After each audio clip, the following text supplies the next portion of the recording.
Le Zoom Info sur Europe 1, c'est un fait bien établi désormais en France. On a un petit problème de confiance, ça ressort de toutes les enquêtes, de tous les baromètres.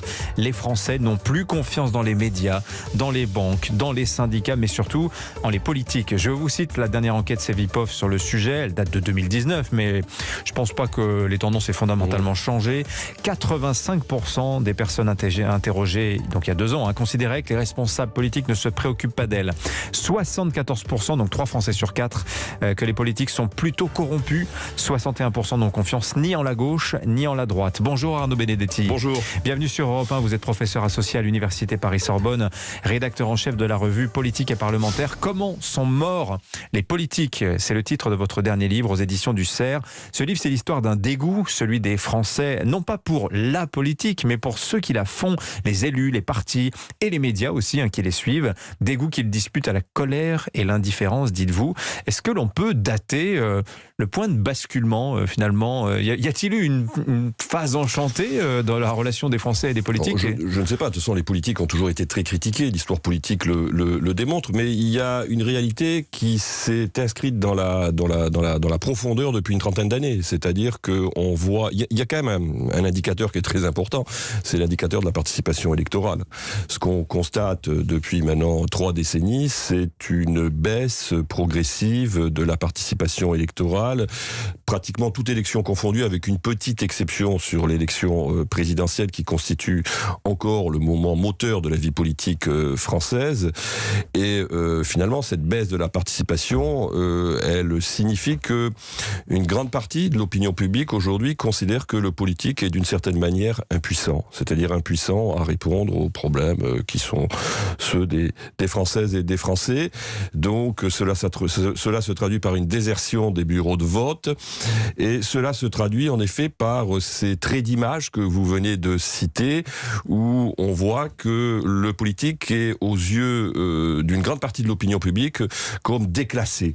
Finalement, quand on regarde l'histoire de la politique en France, ça a quand même été, depuis la Troisième République, une histoire de l'excellence. C'était d'une certaine manière un processus qui écrétait au sommet et qui faisait venir au sommet les meilleurs, des normaliens, des intellectuels, des énarques. Des énarques également. Et ce qu'on constate quand même maintenant depuis un certain nombre d'années, c'est que le recrutement même du politique, lui aussi, connaît une forme de crise des vocations. Le niveau baisse? C'est que le niveau baisse ou que les meilleurs vont ailleurs, vont dans le privé? L'activité politique est de plus en plus compliquée, c'est-à-dire qu'il y a une réalité, c'est que les marges de manœuvre du politique apparaissent comme particulièrement rognées. On a beaucoup parlé de l'interdépendance, on a beaucoup parlé de la mondialisation qui fait que dans des sociétés comme la société française où l'État-nation jouait un rôle particulièrement important, où des attentes très fortes étaient investies par de larges segments de l'opinion publique dans l'action publique, font qu'aujourd'hui, peut-être en effet, ceux qui considèrent que finalement exercer une activité c'est fabriquer quelque chose, ne trouvent plus dans la politique le sens qui pourrait être le sens de leur existence. Alors vous livrez d'ailleurs au début du livre une définition de la politique. Qu'est-ce que c'est la politique? La politique, quand on regarde et quand on lit les grands auteurs de la philosophie politique, c'est 3 fonctions essentielles. La première fonction, c'est diriger, c'est commander, c'est protéger, c'est fabriquer une société, c'est projeter un avenir. La deuxième fonction, c'est dans un système démocratique, c'est débattre, c'est délibérer, c'est finalement faire en sorte que des expressions d'opinion publique différentes participent à la production de la décision politique. Et la troisième fonction, qui est la plus ancienne, c'est celle qui consiste à désigner l'ennemi, comme le disait le philosophe et juriste allemand parfois décrié Carl Schmitt. Alors, qu'est-ce qu'il faut comprendre? La crise du politique, elle vient d'où? Est-ce que c'est qu'il y a un déficit des capacités de commandement, du charisme, du leadership, comme on dit en anglais? Est-ce que ça vient du fait qu'il n'y a plus d'ennemis? Ou est-ce que ça vient d'autre chose? Vous citez 3 causes. Vous dites, il y a d'abord la mondialisation, globalisation. Il y a la technocratisation, à savoir que le politique, c'est ce que disait Nicolas Sarkozy. Il disait 100% des 100% de l'énergie qui sort de mon bureau, il en arrive entre 1 et 10% sur le terrain. Et vous dites, il y a aussi les nouvelles concurrences, les ONG, les GAFAM, les puissances de l'argent, etc. Oui, alors il y a ces trois phénomènes. En effet, il y a le phénomène d'interdépendance, le fait que la mondialisation finalement fait qu'un certain nombre de décisions sont prises dans des instances qui sont des instances supra-étatiques et interétatiques.